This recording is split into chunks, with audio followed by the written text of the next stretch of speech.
talk show is brought to you by Arganissima, New York. Your exotic skin, hair, and beauty source, and your one-stop shop for all your natural and organic skin and hair care, featuring authentic organic Moroccan oil and prickly pear seed oil and much more. Bringing you only the best, straight from the source and proudly produced in the USA.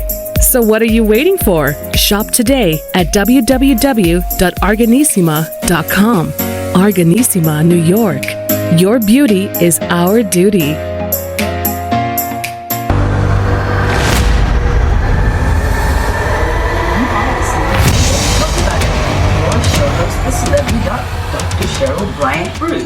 Holiday greetings, everybody. Hey, you know me, Dr. Cheryl Bryant Bruce, MD, the Celebrity Doc. And this show is brought to you by myself and my co-host, Hisham Helen Mati, Hurricane H. This is Chatters That Matters. Let's talk about it. Our runaway talk show that is here to educate, inform, and entertain you. We're here at the holiday seasons, and so we have a special show for you because during the holiday season, we like to focus on holiday safety. So tonight, we have brought in one of my very favorite firefighters, one of my very favorite people, and my very favorite little brother, Curtis Bryant Jr. He's here, Las Vegas firefighter. He is also a Las Vegas rapper and record producer. And he is a featured actor in the movie that is just coming out, just premiered this week, Men, The Untold Story. And it is the story, the history of skateboarding that came out of Northern California. Sacramento was the birth of the skateboarding revolution that has turned into a major sport today. Kurt is here to talk to us, though, about holiday safety, and we're going to hear more from him as a Las Vegas fireman. Kurt, tell us all about it. First of all, greetings, happy holidays to you and everybody out there. Blessings. I hope everybody's safe, warm, and is gearing up for the holiday season. As my lovely sister said, my name's Curtis. I've been in the fire service for about 40 years. I'm about to wrap it up and retire, but I'm on here today as her guest to kind of just go over some safety tips so you and your loved ones can stay safe this holiday. The first thing I want to bring up is that during these holidays, we have a lot of people that come to our homes to either stay or just visit. And a lot of the visits, as we all know, turn into extended stays. And one of the things that I always tell people when you do have company over, whether they are scheduled to stay during the holidays or it just comes about staying, is go over your emergency plans, because we all know, things we're cooking, there's a lot of things going on, whether you're barbecuing, whatever you're doing, but go over your emergency family plans with your guest. Hopefully you've done that with your family, so your family knows in case of emergency, whether it be fire, gas, whatever it may be, they all know how to get out. First of all, how to safely egress your home, apartment, or wherever even party. If you've rented a space, a hall or something, make sure you go over your points of egress with all your guests to keep everybody safe. Especially in your home where there's different areas, doors that slide, things like that.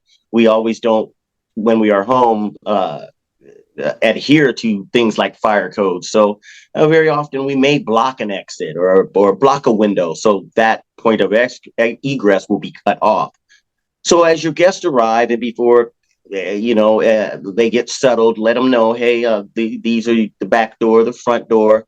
These are windows that can be used as possible egress. I know it's kind of dry, and it's something we usually don't do, but as a society, we've been Americans, we need to do that because you just never know when an emergency is going to occur.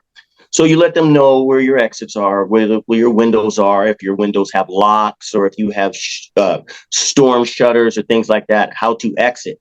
Because if you're not a trained firefighter or someone that's used to being put into those predicaments, when it all comes down, it's your adrenaline's high. It's very confusing, even if you are the homeowner, let alone if you're not the homeowner and you're unsure of hallways and exit routes. So go over that with them. Along with that, once they do safely egress the home, the hall, apartment complex, wherever you may be having your event or company come, make sure you all understand and have agreed on a meeting place. Because as firefighters and emergency responders like myself show up, our main goal is life safety, and then property conservation close second. With that being said, as soon as we go on scene, we're going to ask the homeowner or whoever might have called in the fire, has everyone been accounted for? That's our main thing. That's a great starting point on how we are going to do our operations from then. If there's a missing child, a missing person in your house and no one's accounted for, the seat of the fire is going to take secondary as our initial rescue search for you. So we're going to ask, is everybody accounted for? And where was the last known location of that person that is not accounted for? That is going to dictate as we make entry to the facility if we are going to go right, which we call a right-hand search pattern, or if we are going to go left, which we call a left-hand search pattern, to quickly as possible locate you. So these are just a few tips that are very important this holiday season. So, Kurt, is it fair to say that it's probably a good idea as your guests are coming in to get a head count? Oh, always know how many people are in your home, and that includes pets, because right. There's nothing that spoils a holiday more than losing a pet, especially in a catastrophic fire. Our pets are our people, just in fur form. So you always know how many people are in your house, always know their location, as well as pets. Okay, excellent. Now let's talk about in the unfortunate event that you do have a fire in your home.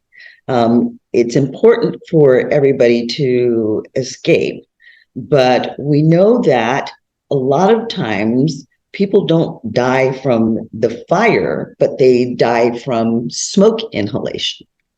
So how do people deal with that? You now have a fire in the home and there's smoke. What should they be doing to make sure that they can egress safely? You're correct on that, sis. The most common deaths from fires is the uptake of combustible particulates. Most modern homes nowadays are built fire code to have fire alarms in their building. In their homes, they'll have a fire detector, and a lot of homes now are built with carbon monoxide detectors. Mm-hmm.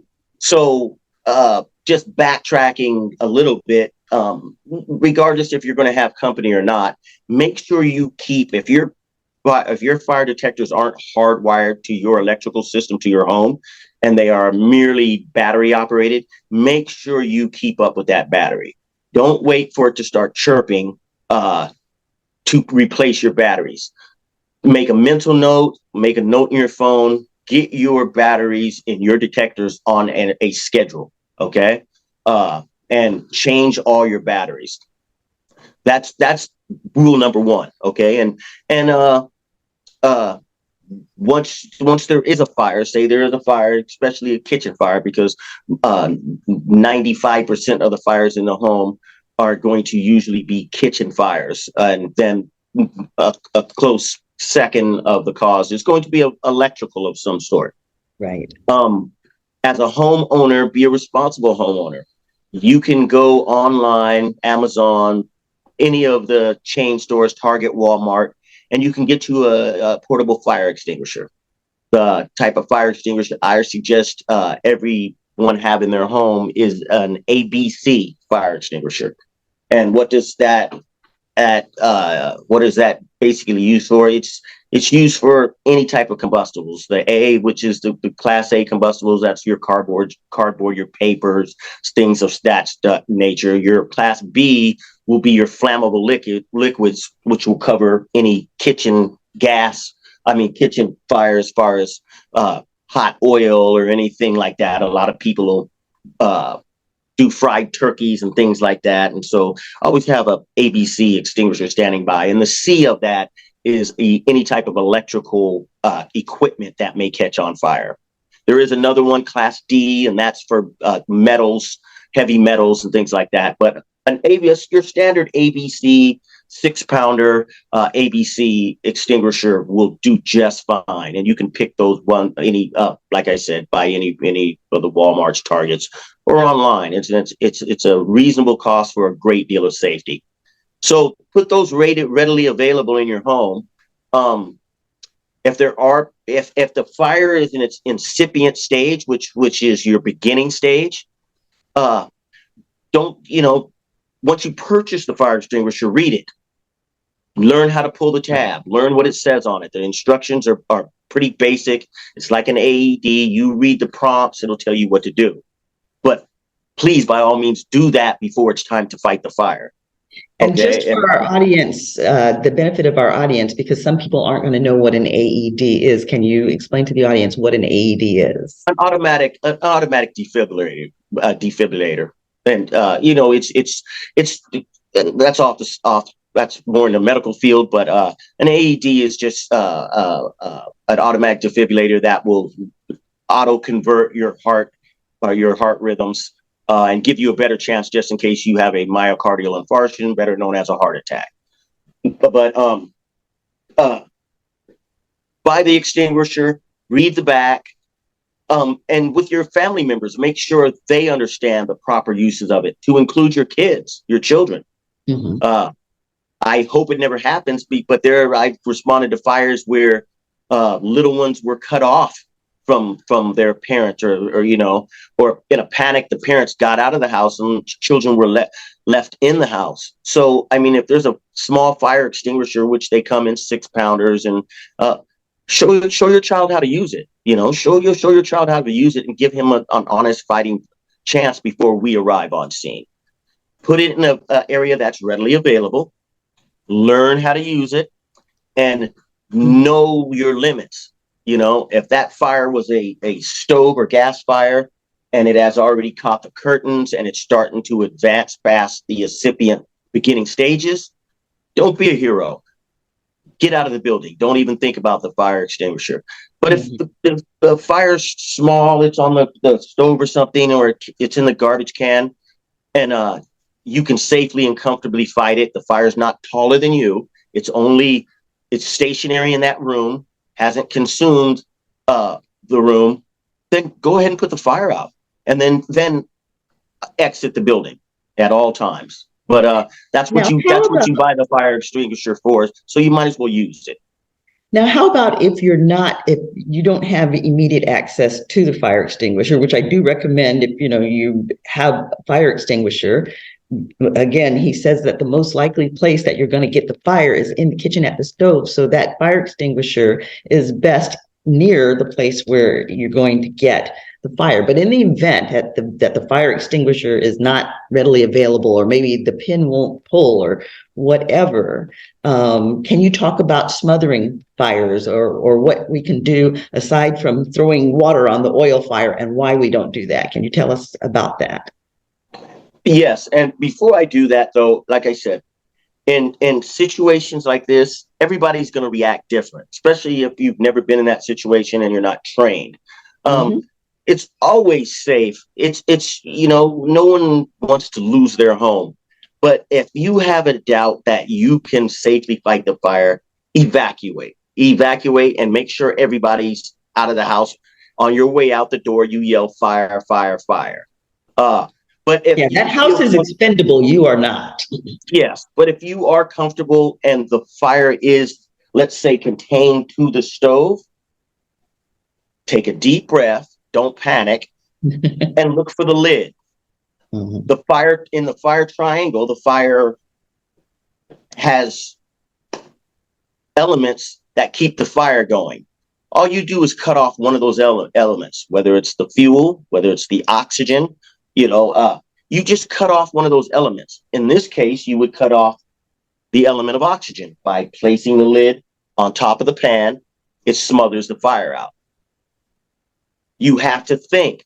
Why we take a deep breath is because we see a fire, and what do we know? Water puts out fire. Okay, well, when you have a grease fire, you don't want to splash that cold water on that hot grease, because that's just going to make it pop up, and then the usually what happens is the grease splatters on you, the pan's on fire, the grease is hot, you drop the pan, now the pan and the fire go everywhere, and now the room becomes fully involved. So take a deep breath, realize what you have, put the lid on the fire, back away. The fire will go out, the fire will smother itself. And turn the stove off. Yeah, well, get away from the stove, let the fire die down, and then once it's clear, go back and turn the stove off. Now, in the event it's an electrical fire, same thing, the ABC, remember the C is for electrical fires. Let's go back to the grease fire. Let's say you don't have a stove cover, or you don't have a pot cover, and you did properly place your fire extinguisher readily available within arm's reach. It hasn't gone, once again, past its incipient stage of burning, so there's not a lot of combustible particulates in the air, so you can still breathe clearly enough to fight the fire. Grab your fire extinguisher, pull the pin, extend the hose, aim, and in a sweeping motion, sweep across the stove top. Okay? And that agent, once it cakes on that grease, it will smother that fire down.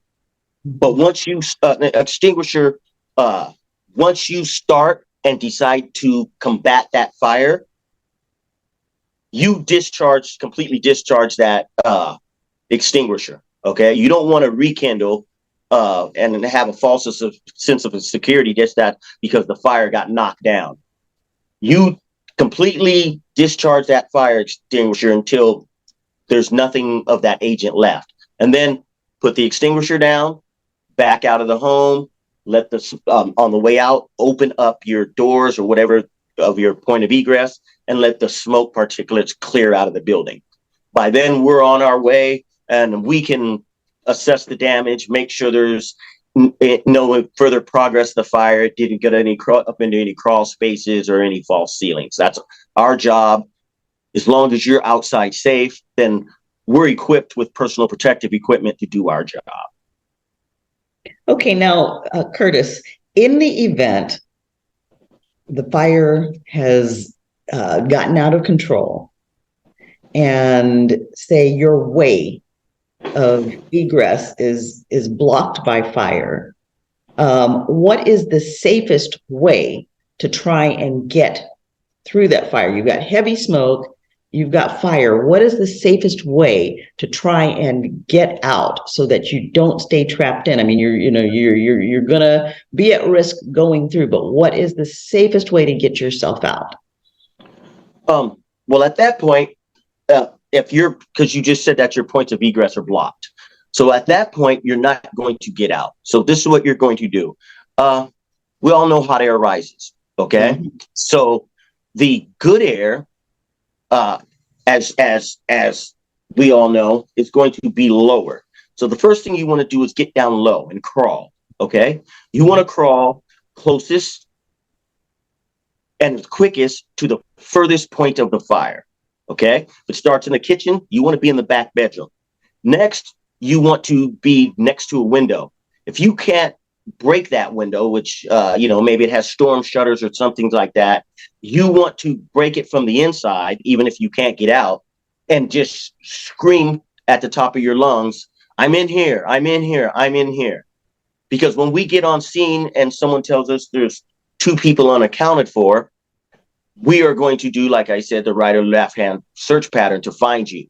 If when we arrive on scene, we can hear you screaming from the A side, B side, C side, D side of the building, that's as we make entry, that's where we're going to go first. So that's what you want to do. You want to get down on all four, crawl, because that's where the good air is, to the furthest point of the fire, and you want to get into the bedroom or whatever room. You want to close the door. If you can, wet a towel, put it up underneath the door, so as the smoke rolls through, it'll have another barrier. You want to break that window or breach the wall if you can, and scream, "I'm in here." If that's not possible, go into the bathrooms, do the same thing, get you a wet towel, put it underneath the door to stop the advancement of the smoke, and just get into the bathtub. Okay. Historically, these are the areas when we make entry as firefighters that we're going to look for you. The only other place that, when it comes into regards of children, is kids, when they get scared, they hide under beds. Mm-hmm. That's tough for us. Okay. But so you tell your kids from Jump Street, as part of your egress and emergency plan, tell them never to hide under beds. That makes it really tough for us to locate you, because we enter a facility, it's dark anywhere. We don't know your floor plan. So we're bumping into furniture, we're looking for you, we don't hear anything. Under beds is a really bad place for you, for anyone to hide. So get in a bathtub, get into the back rooms, close the door, wet rags, put them under the door, and keep low and keep it moving. Perfect. Now, you talked about having a fire safety plan. How often should people go through a fire drill? Because I know that the drilling is really important, because I had the experience. I worked in Texas, and I had the pleasure of being one of the original physicians when the hospital was opening. So I was part of that planning. And as part of the planning, we had the fire safety planning, and we had our first drill. And I like to use this one as an example, because it was an example that even people who are trained in the excitement of the event, that can forget about their training.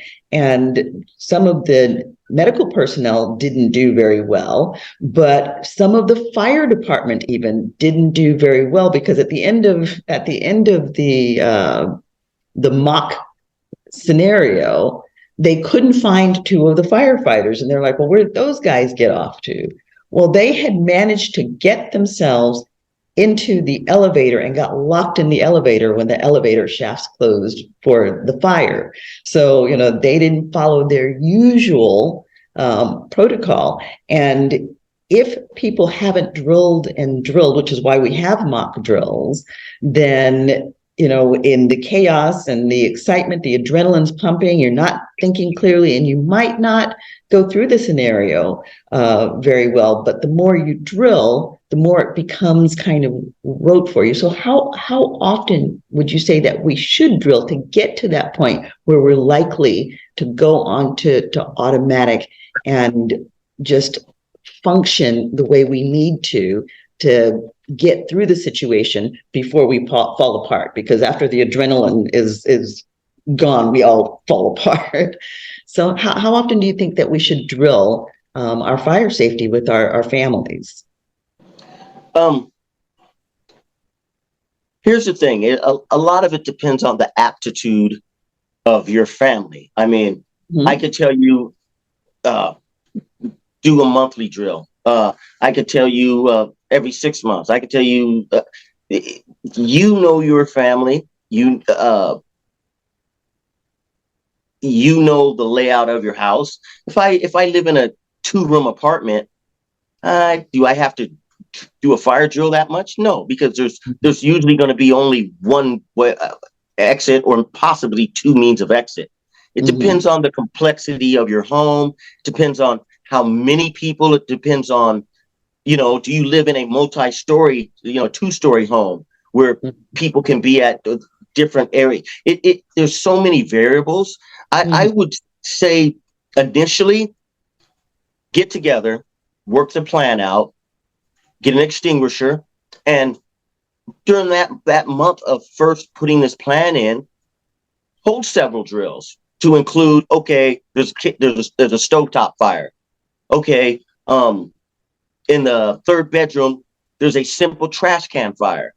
Do these scenarios so everybody gets on the same page, and you can even include with that at that same time, okay, there's a trash can fire in bedroom 2, in Johnny's bedroom. There's an extinguisher there. It's put out. There's a heavy buildup of smoke because it caught the curtains on. And you can incorporate the egress drill with that fire drill. And what that does, it gets everybody in an automatic mode of thinking versus adrenaline and panic, because now you're going to think of fire, fire, fire. Okay, within a fire, what are my first steps? Can I breathe? Do I see smoke?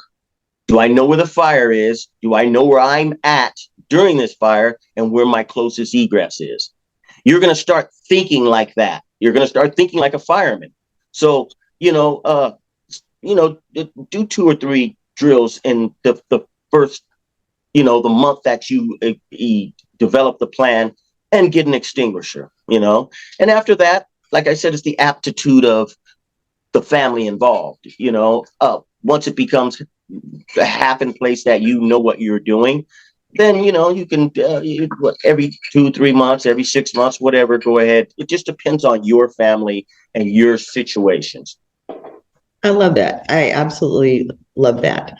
Now, let me ask you this, because we've talked about stove fires and things, but again, we're here at the holidays, and let's talk about Christmas trees and candles.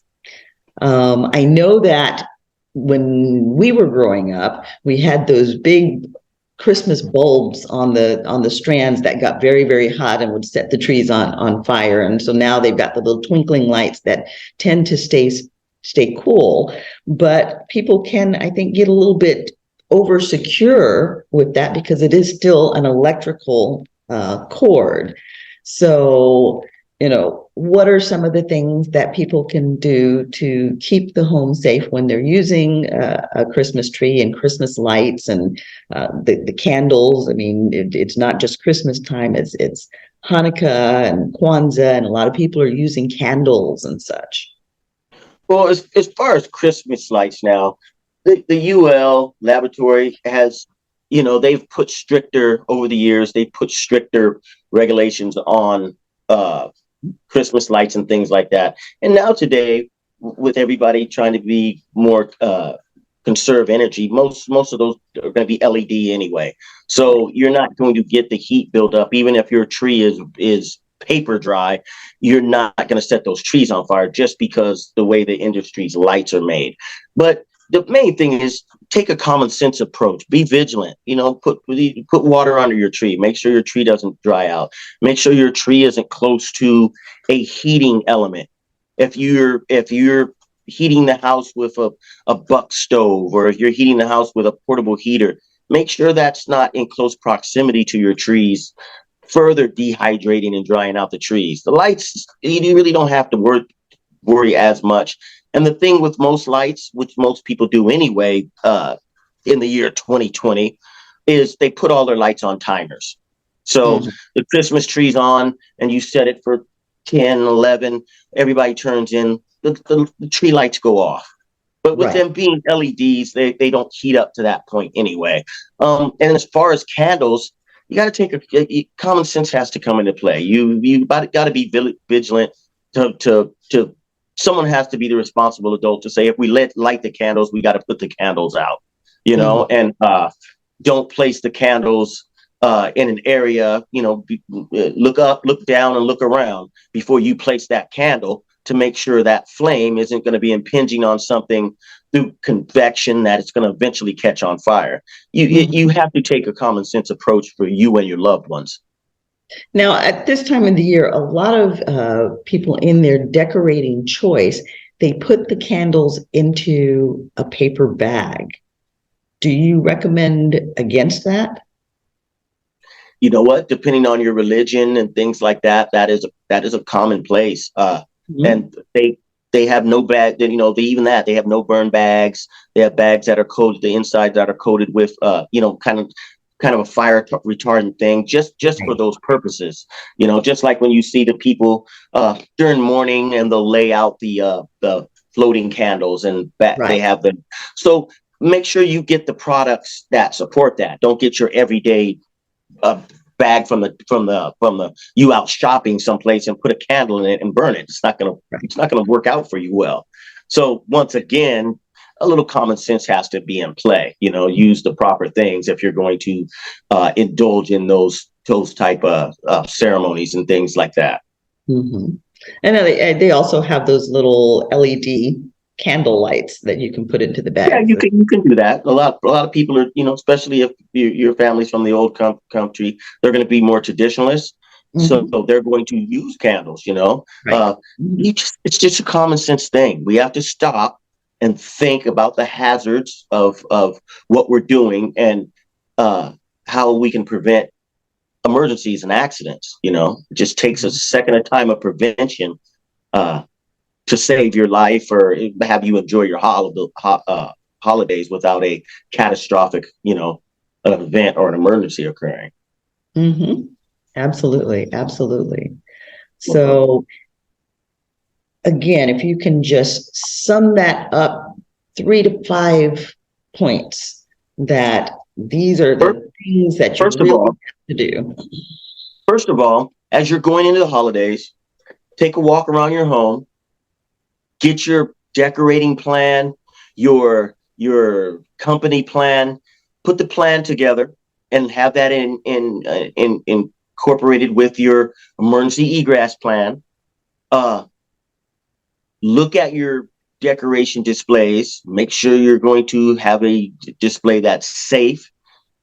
Make sure it's adequate for what you want to do, but don't what we call fire load something, and extension cord safety. I mean, most homes now are equipped with GFIs, ground fault indicators, and so if you overload that outlet, it's going to pop the GFI, turn everything off.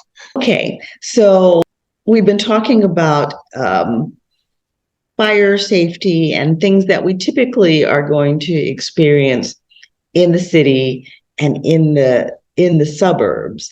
We can still experience this in the city and in the suburbs, but out in the countryside, like where I was living before, a lot of the households actually use wood burning fireplaces to heat.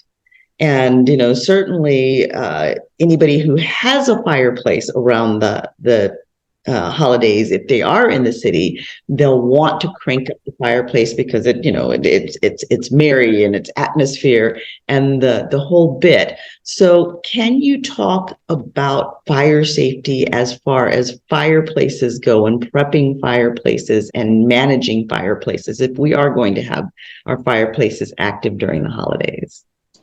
Um,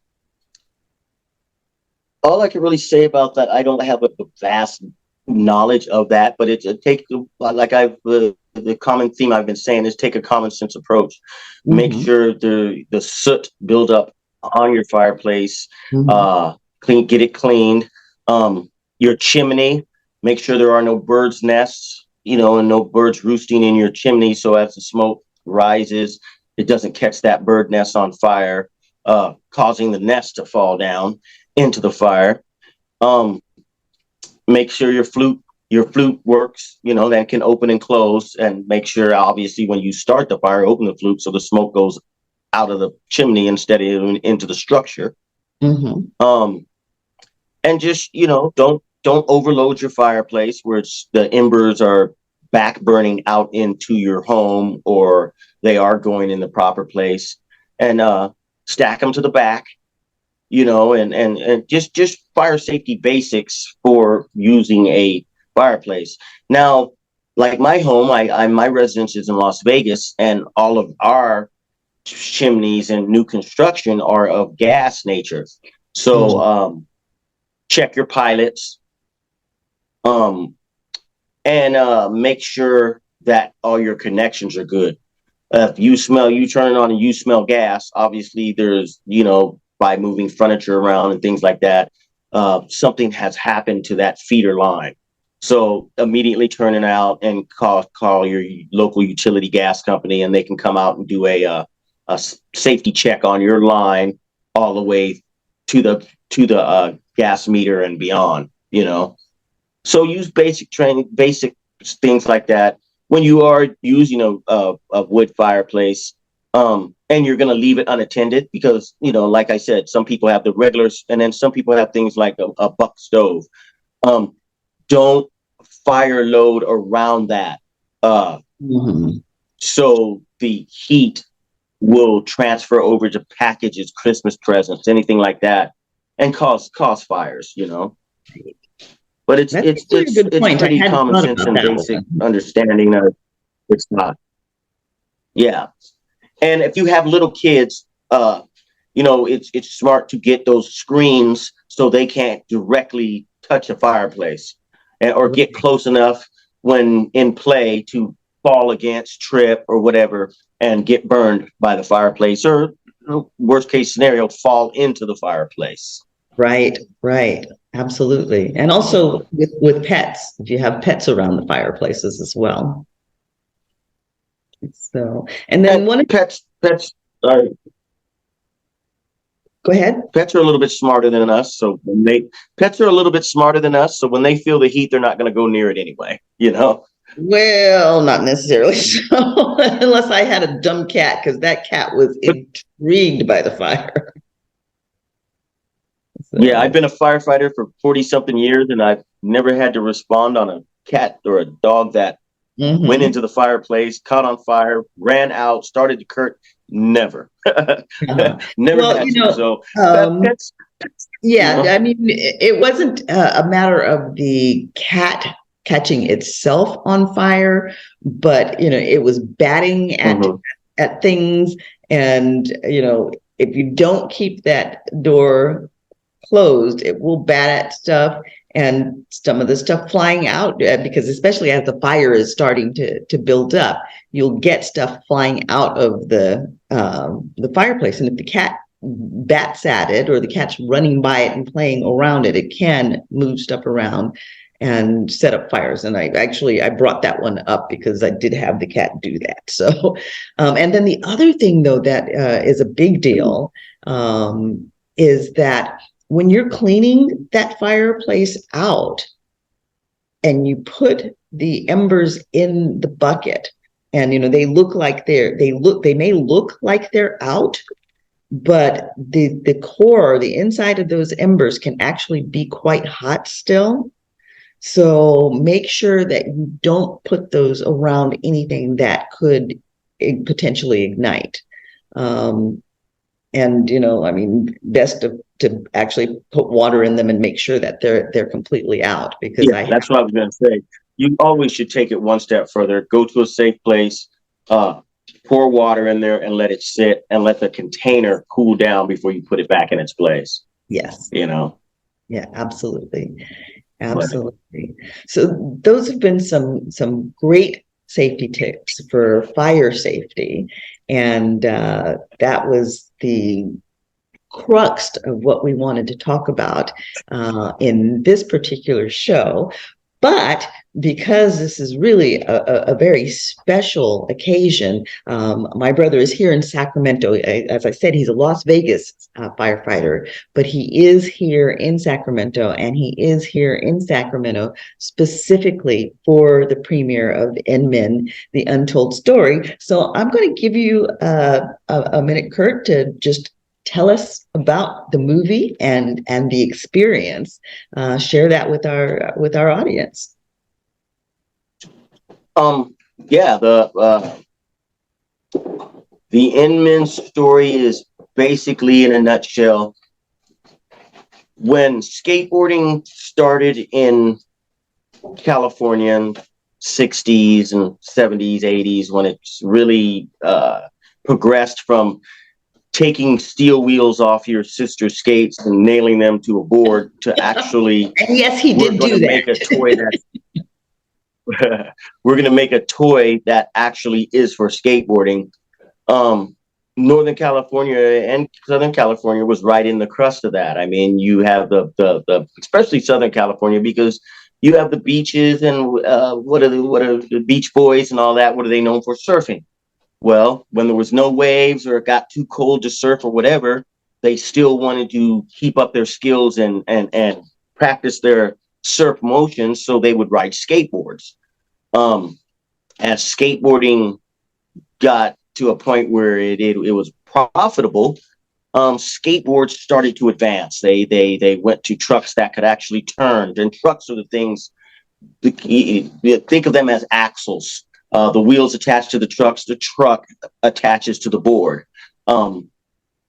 They started making trucks that could turn, so you could, do circles and then do turns on sidewalks. And then after that, the urethane wheel was soon invented, so now you could actually ride on the road with a smoother ride. And then it just progressed from that, used to be wood planks, and then it went on to laminated boards, to fiberglass boards, it just went through a series of changes to try and make better equipment. And then the advent of PPE, personal protective equipment, helmets, gloves, wrist braces, shoes, everything started becoming the norm for skateboarding. Well, at that particular time, skateboarding had taken off in Southern California to the point where it became more of a commonplace sport. It wasn't just a rogue sport of kids just riding down sidewalks, running people off the sidewalks. It became an actual sport, and they started having competitions and things like that. Well, at that same time in Northern California, people moving and being transient, people started moving to Northern California that were in Southern California and started skateboarding. So skateboarding started to advance and get big there. So now on the West Coast of California, you have the sport of skateboarding. So as it went on and companies got involved and said, okay, this skateboarding could be lucrative, we'll start having amateur teams, start having professional teams. That's about the time when I got into skateboarding and was able to get some good mentors that helped me advance far enough to where I was able to join one of those teams. And the team and group of guys that I skated with were called the In-Men for the Northern men versus the Dogtown crew that was in the South. And over like a decade, the two teams, Northern California and Southern California, started engaging in competitions back and forth for superiority of California's skateboard title and scene. And I just happened to be part of the Northern men, which called the In-Men. And now we're all in our 40s, 50s, 60s, and 70s, the original In-Men. And I live in Las Vegas, they live in California, but they still go out on the weekends and skate to this day. Some of our older guys, Jamie Hart, Cliff Coleman, they're world champions and they still skate, and Cliff Coleman goes around the globe teaching downhill skating and slalom skating. So it's become big business, it's become really big business with big sponsors. A good friend of mine, which is probably known as the godfather of skateboarding, Don Bostic, was able to realize his 70s dream of actually getting skateboarding into the Olympics. And now it is an Olympic sport. So big shouts out to Mr. Bostic and his lovely wife, Danielle, because you did it and you've made skateboarding an acceptable global sport. And I'm honored to know him and his wife for being the trailblazers for that. But we do an annual Christmas party. And then there was a gentleman that would hang out with us in the early days that documented all this. And years later, we're looking at 20, 30 years later, he has put this collective of film and pictures together and has created a film called In-Men, The Untold Story. And I just happened to be in that film as one of those In-Men. And he's just going to tell the world our story versus the Dogtown guys on the southern end. So look out for that. It's called Inmen, The Untold Story. The film director is a great friend of mine, amazing director. His name is Jim Swaggart. And right now it's getting ready to do the film festivals, and then he's going to move it on into commercial theaters. Great film. I previewed it, and I had the honor of my lovely sister as being my date for the premiere. And it's a great film. There's highs, there's lows, and he documented skateboarding history very well. And it's a film for everybody. Not even if you're not a skateboard enthusiast, you'll enjoy this film. Yeah, I totally agree with that. I mean, I'm a bit of a skateboard enthusiast because my brother was a skateboarder and my son is a skateboarder. Both of them were on teams. So, I know a little bit about skateboarding. I am not a skateboarder. I have gotten on a skateboard. I can push one, but I'm not a skateboarder. But I found the film just absolutely excellent.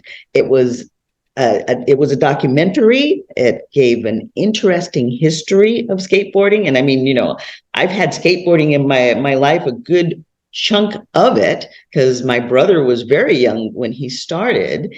And even still, I gained a significantly better understanding of skateboarding and a greater respect for it, both the art of it, the history of it, the culture of it, because it does have a very strong culture. And again, I'm the celebrity doc. This show is about health, and there is a health component to the skateboarding, because in the film they talk about how a lot of these guys were loners, or some of them were misfits, and skateboarding gave them a way of fitting in. It was something that provided them with mental health. And as I talked to my son even about skateboarding and have watched him over the years, I found that to be the case. A lot of these kids, it's like a balm for their souls, and they're passionate about it. But the interesting thing about the skateboarding is it's not just a passing, fleeting thing. A lot of these people do stay in skateboarding for life. I mean, my brother is still a young man, but he's on the other side of 50, and he's still skating. And you've got guys out there that are 60 and 70, and women out there as well, because skateboarding is really cool because it is all inclusive, all races, both sexes, ages, cultures. It's really pretty fascinating. And so, for that reason alone, it made the film very interesting. But even though it was a documentary, it wasn't your dry documentary, because it did have story to it, and it told the stories of different people. And there was even a very emotional component. And as I was telling my son about it, because he didn't attend the premiere with me and my brother, as I was telling him about it, for those of you who have seen Wakanda Forever, I actually kind of likened it to Wakanda Forever, because there was a tribute component in there. And I mean, there were touching stories, stories of growth, stories of people really bonding and supporting each other. It was an excellent film. It was an excellent film. And thank you so much, Curt, for inviting me. That was really a special moment. Yeah, James really did an amazing job of putting that story together and telling the story, and also honoring the founders in that story. It all had to start someplace, and Doug and John O'Shea, really good friends of mine. John has passed on, let him rest, but may his soul rest in peace. But Doug is still with us, and it's an honor knowing him, because there's a historical component to that film that kids today, 20 down, that see the film will get a better understanding, because now kids that start skateboarding, all they see is the diversity. You go to a skate park or you go down the street and you'll see blacks, whites, girls, boys all skateboarding. But back in that day, there was only two in that You era, as you remember. see in the film, people of color that skateboarded. One Yeah, was the you founder, remember. Doug, and I was the other one. There was a few others sprinkled in, of Spanish descent. We had some Orientals, but it was mainly a Caucasian type sport, while and we were kind of, because I played all sports, but if you did skateboarding as a person of color, you were kind of looked at as, what do you know, why are you doing that? And now I just get a smile whenever I drive past a skate park or see a group of people skateboarding, and the diversity of that group and the acceptance of that group. It makes me smile, because I realize that I was a part of getting this sport to that level of diversity, and I'm pretty proud of that. I'm pretty proud of that, and Doug, the founder, is very proud of that. Yes, and you should be. I mean, it is a big deal, and it has been a positive influence on the lives of a lot of young people who would have otherwise been kind of lost out there, found something that they could embrace, that gave their lives meaning, that helped them to feel positive about themselves, and helped them to mature into productive adults. I mean, these were the kids that were kind of on the edge, and some of them, were getting into trouble. And now you run into these end men, and they're doing all sorts of things, and some of them are pillars of community. We've got firemen. They're doing all sorts of things, and I have a funny skateboarding story, because I had gone to visit my brother in Vegas, and one of the things that the End Men were known for was skating pools, and there was a pool in Vegas, and it was empty, and so we went to skate the pool, and we went to skate the pool with it was a lawyer, right? The guy that went with us was a lawyer. It was you, me, a lawyer, and I think Devante went, and the police did eventually come along. And we were laughing and joking about it, because we were saying, oh, well, that would just be a great headline. Doctor, lawyer, and firefighter arrested skating pool. And Cheryl Girl wasn't skating the pool, because I'm not trying to do that. Because these guys actually, these pools are like 6 foot.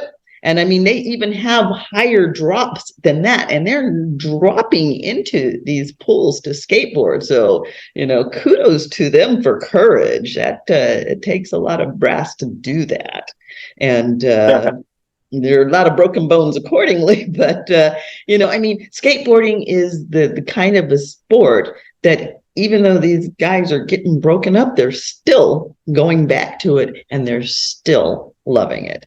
So, I think it's kind of like golf. It's addicting, Well, for us, there's an element that, unless you're a skateboarder at a certain level, you're never going to get.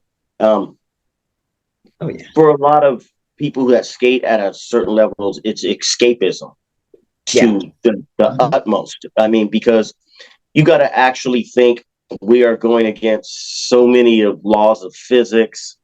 Right. As the globe is rotating in a certain direction, we're going the other direction. Sometimes you're going backwards. Gravity's trying to push you down. We're defying that. We're going up. You stand on a skateboard a certain direction. Skateboarders sometimes stand on it the other direction. And they're actually not on the planet, because they're actually rolling on the wheels. So Right. if you think about it, it's complete escapism of so many things that you skateboard at a certain level, as a lot of my friends are still skating, and it just takes them to a different realm. You know, they are connected to movement, and uh, it's almost like a Zen type thing with them Yeah. when they're doing that. You know, Yeah. I've got like people like Jamie Hart and Cliff Coleman. Like I said, they're going 70 miles an hour. You know, in Europe down a hill on a skateboard. Yeah. You are dialed in. Yes. You don't care about your mortgage. You don't care about anything. You are dialed in and you are along for the ride. And that's like Zen for them, you Yeah. know? Now let's talk about the new skateboarding, because the skateboarding has changed over time, and that, I mean, the things that these kids are doing now are insane. I mean, it's art, it's beautiful, but it's crazy. Let's talk about that a little bit. What's that look like compared to what you all were doing? Oh, it's you know what, as far as risk value, it's not any crazy. You know, they go off rails, they do things like that. But Yeah, uh yeah. Well, what when you were you doing was crazy. I mean, if you're on nothing but a board and you're going down a hill at 70 miles an hour, and yeah, this is soft flesh, and if it contacts that pavement, you're gonna do damage. And I mean, I've seen some gnarly falls on skateboarders, so that's the, crazy. the skateboarding changed whereas the street skaters don't do a lot of vertical deep bowl riding like that we did. They do Right. street skaters where they do stairs and things, rails and all kinds of different like that. But you know, I'm not going to take anything from them because the tricks that they're doing on those rails and things are tough. You have to practice hours and hours. My hat's off to them. Oh yeah. Um, so I mean, it's like any other sport, ice skating, skiing, whatever. The sport's going to evolve. It's never going to stay stagnant. There's always going to be equipment that's going to let you do things out of bounds of what you used to do, and that's what's happened to the sport. You know, which is And it good is a because sport. It really is a oh, sport. I just like I told you, it's in the Olympics. It's a sanctioned Olympic sport. It's no, you Yeah. know. So I mean, uh, and like a friend of mine said in the movie, everybody dresses like skateboarders now. You don't see too many people dressed like ice skaters. Right. And who are they watching in the Olympics? They're watching, like you said, they're watching the ice skaters and they're watching the skateboarders. You And know? usually it's the skateboarders, you know, That's and right. they're waiting for the half pipe of the snowboarders, you know. I mean, Right. so uh, the sport itself is now mainstream across Yeah. the globe, you know. Yeah. Mainstream and ever evolving. Yeah, and the Inmen had a part in pushing it historically, along with our brothers down south, the Zephyr team, Z Boys, the Dogtown Boys, and Mhm. I'm just happy that I was there to see it all unfold and see a new sport created, and I'm just honored. I'm still friends with all those guys. We have a bond and a brotherhood that won't be broke, and we lose at this age. We're starting to lose them along the way, but it continues. A new crop of men right there along the way with us, with the same values of brotherhood, and you know, Right. And so that's it's what good. really You know? struck me about it was the brotherhood. I mean, you know, Yeah, you all are a very tight and supportive group. And yeah, it was really very touching watching it. It was a wonderful experience. And again, thank you so much for inviting me to that. right. Yeah, it was the ultimate boys club. I But love there these are guys. girls. There are Oh yeah, girls. there are girls in there. There are girls, and we love our in girls that skate right alongside with us and skate at the same level as us. And uh, Yeah. it's not about sexism. It's not about, like I said, Yeah. once you get to a certain level, then it has nothing to do with that. It has everything to do with that feeling. You know, that feeling you get riding that wooden plank with wheels on it. Yeah, yeah. I mean, I was really proud of the ladies. I mean, they were stepping up and receiving awards right along with the men. And I mean, they were tough. They were gutsy. Yeah. So it's an impressive sport if you're really doing it. People think, oh, skateboard, they see someone pushing the board down the street on their way to work. Yeah, it's not that at all. It's a really impressive sport. So, again, if you get an opportunity to go and see the movie when it comes out, it is worth a watch. And don't just say, James Swagger, Inman, The Untold Story. Yep. Look it Go up. see it. You'll enjoy it. That's right. And it is on both my Instagram, my social media, Facebook, and it is on Curtis's IG, and his IG tag is CurtBeasy, and you can also find him by just going to mine. You'll track through and you'll find my brother, Curtis Bryant, and he's at CurtBeasy. What's your Facebook tag? Same thing, Curtis E Bryant, or my Twitter or Instagram, everything's at CurtBeasy. Okay. So you can go to at CurtBeasy, or again, you can hit me up on mine. You can hit us up on EMBC TV network, and Hurricane will have it featured on his.